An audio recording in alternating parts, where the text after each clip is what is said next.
Bentornati a Harry Has a Cocktail. Welcome back to Harry Has a Cocktail, episodio 55, episode 55. Oggi faccio un cocktail, si chiama Manhattan Nero. Today I'm going to make for you a cocktail called the Manhattan Nero. Last episode, I brought you a drink called the Gin Verde, and I mentioned how much I loved employing my Italian. So I thought I would sort of keep that going and bring to you today a drink called the Black Manhattan, which I'm calling the Manhattan Nero. Why not, right? There are going to be several things in this drink that are Italian, and I'm going to get right to it today and tell you all about it. Here is what goes into a Manhattan Nero. First, we have rye whiskey. This is Templeton rye, the good stuff.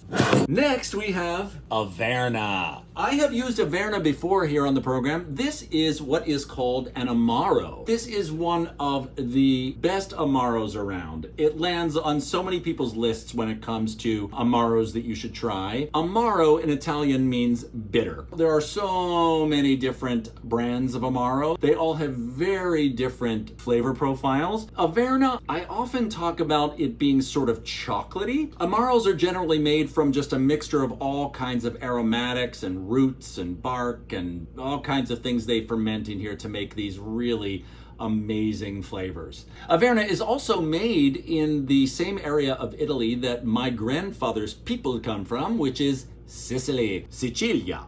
Next we have Angostura bitters, and we also have orange bitters.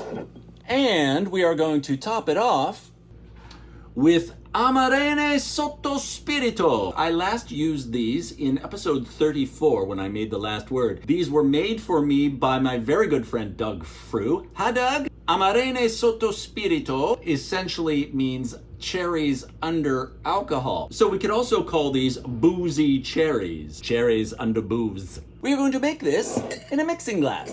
Okay, let's get right to it, shall we? Here is how you make a Manhattan Nero. First, fill your mixing glass with a crap ton of ice. The first ingredient, here we go. 2 ounces of rye. 1, 2. Next, 1 ounce of Averna. 1, 2 dashes of Angostura bitters. 1, 2. 2 dashes of orange bitters. 1, 2. Now, mix it vigorously until it's ice cold, about 20 to 30 seconds.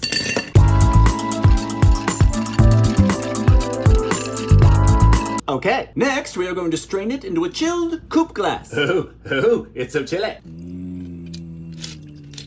And finally, we are going to garnish it with Amerena Sotto Spirito, boozy cherry. Doink. All right, let's try the Manhattan Nero. Oh, this is swell. Okay, this is totally different from a Manhattan. Is it totally different? I feel like it's almost totally different. No, it's not totally different. It is different enough to be different from a Manhattan.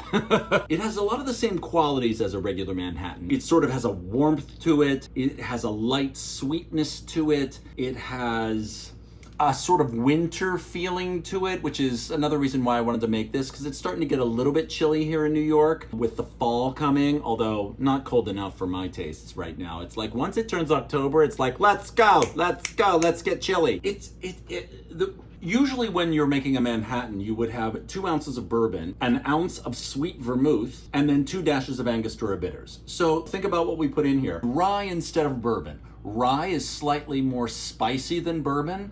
Bourbon is slightly more sweet than rye. Averna, as opposed to sweet vermouth obviously is sweet, but it's an aromatized wine. So it's sort of from grapes, not sort of from grapes, it's from grapes. But I believe actually, depending on what vermouth you use, vermouths can be fermented from grapes, but also have different aromatics in them as well, it being an aromatized wine and all. So there are many things that go into a sweet vermouth. The Averna, as I've said before, has this sort of slightly chocolatey profile to it, I think. It has about the same mouthfeel as sweet vermouth. They're both kind of a little bit thicker, sort of a velvety mouthfeel, so that's that's nice. Who doesn't want a velvety mouthfeel? And then the Angostura bitters is in here, but then also there's the addition of those orange bitters, which just give it like a nice little, like a light little citrusy pop. And then I put in there an Amerena Sotto Spirito, and that adds just an extra layer of booze and also adds a really nice cherry. This is really swell. I would say that this leans a little bit more to the side of a dessert cocktail than maybe a regular Manhattan does. I feel like this might be a little bit more suited to a nightcap or something you have after dinner as opposed to before dinner. Before dinner, I like something, I don't know, I like a martini. A regular gin martini sort of packs like a real kind of metallic punch, a real clean kind of flavor. And that's what I like to have sort of before dinner to kind of like get my mouth ready to like eat food.